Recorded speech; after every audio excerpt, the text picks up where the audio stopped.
څنګه کولی شئ د بل چا د وای فای پاسورډ معلوم کړو؟ ملګرو نن تاسو ډېر خوندور طریقه درکوم. همدې طریقې په ذریعه تاسو کولی شئ په خپل موبایل کې د هر ډول وای فای پاسورډ معلوم کړئ. که چېرې ستاسو چاپېریال شاوخوا ته کوم وای فای موجود وي هغه پاسورډ غواړئ تاسو کولی شئ د همدغې ویډیو په وسیله هغه پاسورډ معلوم کړئ.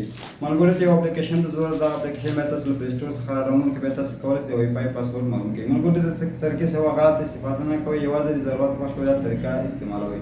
چې دا طریقه کومه ده او څنګه کېږي دا ویډیو تر پای پورې وګورئ. که چېرې مو ویډیو خوښ شوی آینده کې هم غواړئ داسې خوندور معلوماتي ویډیوګانې وګورئ زموږ پیج خامخا سره لایک او فالو کړئ. راځئ چې پر ویډیو باندې پیل وکړو. تاسو د وای فای پاسورډ معلوم کړئ. یو اپلیکیشن ته ضرورت دی وای فای فری پاسورډ په نوم. دغه اپلیکیشن ته ملګرو تاسو کولی شئ له پلی سټور څخه دا اپلیکیشن په ډېره اسانۍ څخه ډاونلوډ کړئ. استفاده ورځنی وکړئ. ملګرو دا ځای کې تاسو د موبایل سکرین شیر کوم دا ځای ته مو پام وي. کله چې اپلیکیشن نه ډاونلوډ کړئ ملګرو اپلیکیشن به اوپن کړئ. نو داسې انټرفیس داسې راځي. ملګرو تاسو بیا دلته باید دلته لوکیشن پرمیشن ورکړئ تر څو هغه لوکیشن آن شي. له هغې څخه وروسته ملګرو ستاسو شاوخوا څومره وای فای موجود دي هغه ټول لیست دغه ځای کې تاسو ته راښیي. تاسو ملګرو دا ځای کې ټول لیست راښیي.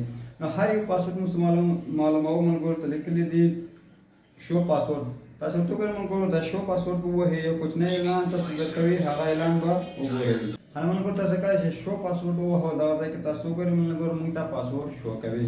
نو داسې کړئ کاپي پاسورډ نو دا کاپي پاسورډ ووهئ. ستاسو د وای فای پاسورډ هیک کېږي او هغه پاسورډ ستاسو لاس ته درځي. نو په همدغه طریقه تاسو کولی شئ د هر ډول وای فای پاسورډ معلوم کړئ. ملګرو بیا هم دا طریقه یوازې ضرورت په وخت استعمالوئ. غلط ځای کې به نه استعمالوئ.